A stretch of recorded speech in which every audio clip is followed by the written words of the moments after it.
చుట్టమురా police బాబాయి, ఈ police బాబాయి. చట్టం తరపున చుట్టమురా పోలీసు బాబాయి, ఈ పోలీసు బాబాయి. ఆ చట్టం తరపున చుట్టమురా పోలీసు బాబాయి, ఈ పోలీసు బాబాయి. ఆ చట్టం తరపున చుట్టమురా పోలీసు బాబాయి, ఈ పోలీసు బాబాయి.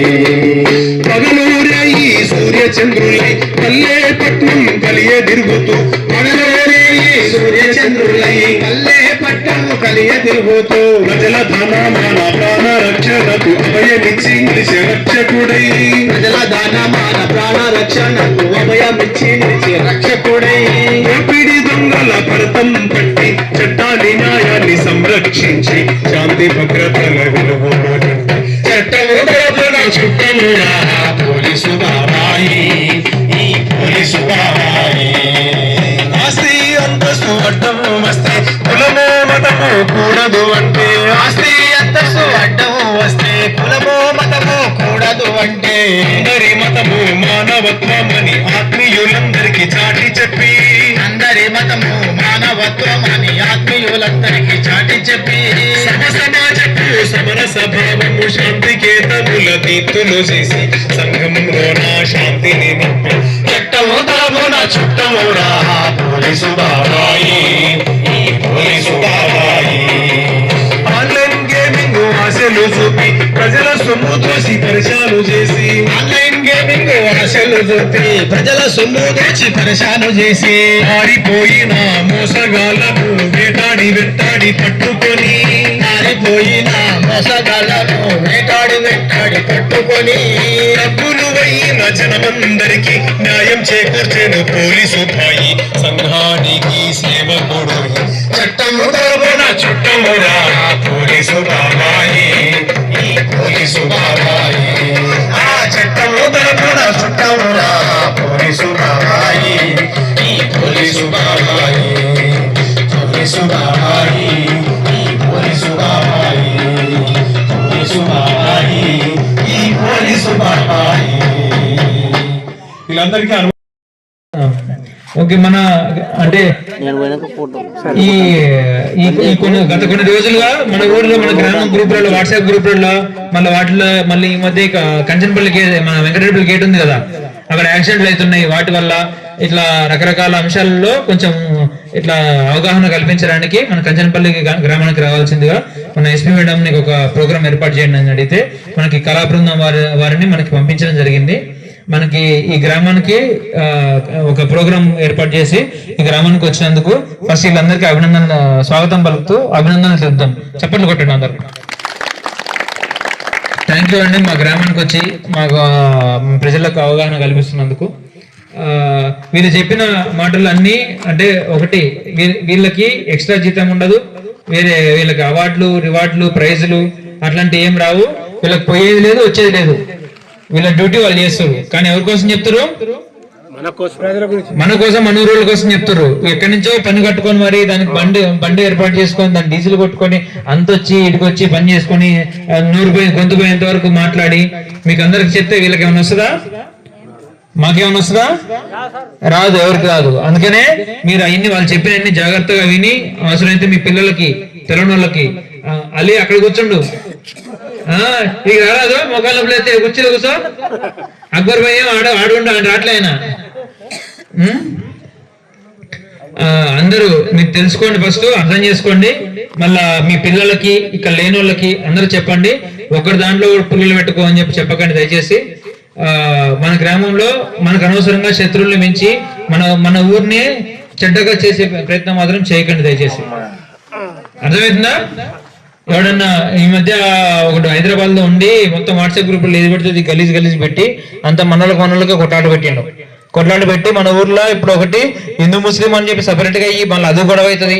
మళ్ళీ ఇంకోటి కురువోళ్ళని తెలుగు వాళ్ళని కాపులని అందరిని కలిసి సపరేట్ చేసి మళ్ళీ కులం పరంగా ఇట్లా చేయడం ఇట్లాంటివన్నీ అవుతున్నాయి అనమాట. ఆ రకంగా కాకుండా అట్లాంటి కూడా ఎవరన్నా చీడపురుగు, మనము వరి పొలంలో కలుపు మొక్క ఉంటుంది, దాన్ని ఏం చేస్తాం మనం? కలుపు మొక్క మంచి అందంగా ఉంది కదా, మనం వరి మొక్క కంటే కలుపు మొక్క కొంచెం లావు ఉంటది, అవునా? లావు ఉంటది, మంచి పుష్టిగా ఉంటది అనమాట. దాన్ని ఏం చేస్తే మంచిగా ఉంది కానీ చెప్పి పెంచుకుంటాం అట్లా పెంచుకోవాలి కదా. మనకి అట్లాంటి కలుపు మొక్కలు ఉంటాయి, మనుషులని చంపకూడదు అట్లా. ఆ కలుపు మొక్కలు ఉంటారు, కలుపు మొక్కల్ని మీరు వాళ్ళకి చెప్పాలా క్లియర్ గా, ఇట్లా చేస్తే నువ్వు ఏడన్నా ఉంటారా భయ్, మా ఊర్లో మాకు కొట్టట్లేదని చెప్పి వానికి వాళ్ళ తల్లిదండ్రులు చెప్పాలి. తల్లిదండ్రులు చెప్పకపోతే ఊళ్ళో పెద్ద మనుషులనే చెప్పాలా. ఓకేనా? చెప్తే అయినకపోతే మేము చూసుకుంటాం అని మేము మన పోలీస్ స్టేషన్ లో ఎట్లా ఏం చేయాలనేది ఏం సంగతి చూసుకుంటాం. అంటే మీరు వచ్చి దరఖాస్తు ఇచ్చిర్రు అని చెప్పారు, దరఖాస్తు రూపంలో తీసుకొని వాళ్ళపైన చర్య ఎట్లా తీసుకోవాలో అట్లా తీసుకుంటాం. కానీ ఫస్ట్ మన ఊరి నుంచి మనం చెప్తే బాగుంటుంది అంటున్నాను నేను. ఓకేనా? అంటే వాడు ఒక్కడే కాదు, మొన్న ఈ మధ్య జరిగే ఇష్యూ కాదు, తర్వాత కూడా ఇష్యూ కాకుండా చూసుకోవాలి. ఇంకోటి ఈ మధ్య రోడ్ యాక్సిడెంట్స్ బాగా అవుతున్నాయి. రోడ్ యాక్సిడెంట్స్ ఒకటి, మళ్ళా తాగి బండ్లు నడుతున్నారు.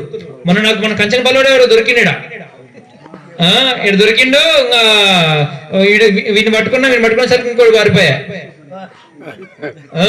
ఇట్లా వాడేమన్నాడు, ఇంకా తిరుమలగిరి శివారు వస్తుంది అన్నట్టు వాడు బాయే వీడి ఇటు వచ్చే. కానీ యాక్సిడెంట్ చచ్చిపోతే అదేలే. కానీ యాక్సిడెంట్ అయ్యడం చచ్చిపోయిన తాగి యాక్సిడెంట్ అయి చచ్చిపోతే ఇన్సూరెన్స్ వస్తుందా? మనకి వస్తుందా? ఇన్సూరెన్స్ వస్తుంది అనుకుంటారా? ఇన్సూరెన్స్ రాదు. మన ఫ్యామిలీ కూడా రొట్టె పడుతుంది పై. అందుకని దయచేసి తాగి బండ్లు నడపకండి. అవసరమైతే మీకు అంతమంది తాగాలి తూగాలి అనుకుంటే ఏం చేయాలి? ఎవరైనా తాగనోడు ఉంటాడు కదా, నాలంటోడు ఉంటాడు తాగనోడు. నేను నాకు తాగి అలవాట్లేదు, నాలంటోడు ఒకటి తాగనోడు ఒకటి పట్టుకుపోవాలా. అంటే నన్ను పట్టుకోమని కాదు, ఎవరైనా తాగనోడిని పట్టుకుపోవాలా. పట్టుకుపోయి వాళ్ళని తినిపించేయాలా. సప్పుడాక నిన్ను భద్రంగా తీసుకొచ్చి ఇంటికాడ తిప్పమని చెప్పాలా. అంత పంచాయతీ అదంతా ఎందుకు? మరి వానికి తీసుకుపోయి వానికి స్టఫ్ వేస్ట్ ఎందుకు అనుకుంటావా? అనుకుంటే ఏం చేయాలా? చక్కగా పోయి ఒక క్వార్టర్ తీసుకోవాలా. ఇంటికి పొద్దుకు కష్టం చేసి ఉంటావు, నేను తాగొద్దని చెప్పి నీ మూతి కట్టేయండి. నేను క్వార్టర్ తెచ్చుకో, వైన్ షాప్ పోయి క్వార్టర్ తెచ్చుకో, ఇంట్లోకి రా, మంచిగా చికెన్ తీసుకొచ్చి ఇంట్లో వండి పెడితే వండుతుంది, మీ భార్య వండుతుంది, కొంచెం నీకు పెడుతుంది, కొంచెం పిల్లలు తింటారు. మా నాన్న తీసుకొచ్చి చెప్పి వాళ్ళు సంబరపడతారు, అందరూ హ్యాపీగా ఉంటారు. ఇంట్లో చాటికి పోదు పంచాయతీ పోతుందా? నువ్వు బయట తాగి వంటను గొడవపడి ఇంటిని గొడవపడి ఆ గొడవలు మనసులు పెట్టుకుని వచ్చి ఇంటికి వచ్చి మళ్ళీ ఇంట్లో పిల్లలతో గొడవ. మొన్న ఒకటి ఏదో ఊర్లో హండ్రెడ్ చేసిండు, సార్ నన్ను పిల్లం కొడుతుంది సార్ అని చెప్పి ఫోన్ చేసింది. ఏం చేయాలి? అంతకన్నా దరిద్రం ఇంకా ఉంటుందా? మేము కూడా షాక్ అయినాం ఫస్ట్. మేము అంటే మీకు తెలియదు కానీ మాకైతే వస్తూనే ఉంటాయి కామన్ గా. అంత గలీజ్ అవసరమా? ఇంటికి పోయి వాడు కక్కిందట, తాగి కక్కితే కథం పూజ చేసిందంట వాళ్ళ భార్య. అంత దరిద్రం అవసరం మనకి? వాడెవడో దాపిచ్చేది ఏంది? ఎవడి ముందు వాడు కొనుక్కో సబ్బు కొనుక్కో, సపరేట్ ఇంటికి వచ్చి తాగు, సపరేట్ మంచిగా ఉండు. నువ్వు బాగుంటావు, నేను బాగుంటా. అర్థమవుతుందా? అంటే నేను జోగా చెప్తున్నా, మీకు అర్థం కావాలి. కానీ మంచిగా ఉండాలి, ఎలాంటి గొడవలు లేకుండా మనకు అవేర్నెస్ ఇచ్చి ఇంత మంచి ప్రోగ్రామ్ జరిగినందుకు మన ఎస్ఐ సార్ గారికి, సెక్రటరీ సార్ గారికి చాలా థ్యాంక్ యూ సార్. ఎంత పని ఉన్నా కూడా వస్తున్నా అని చెప్పి మనకు సహకరించినందుకు చాలా కానిస్టేబుల్ సార్ వాళ్ళు కూడా ఉన్నారు, ఇంత మేడం వాళ్ళు కూడా వచ్చి మనకు సహకరించి మనం గౌరవం తీసుకోవాలంటే మనం చెప్పిన దాన్ని కాకుండా మనం పాటించాలి కంపల్సరీ. ప్రతి ఒక్క పనిని మనం శ్రద్ధగా విని ఒకరి దగ్గర పోకుండా ఒకరిని కొట్లాడకుండా కలవాడకుండా సెక్రటరీ సార్ గారు మనకు చాలా వివరించారు. మనం పాటించాలని కోరుకుంటున్నాను. Thank you sir. Thank you.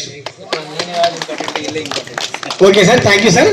So మాతో పాటు చాలా ఫీల్డ్ లో అంటే ప్రాక్టికల్ గా ఏం జరుగుతుంది, ఎలాంటి నేరాలు జరుగుతున్నాయి అనే విషయాల గురించి చాలా చక్కగా వివరించి సమాజాన్ని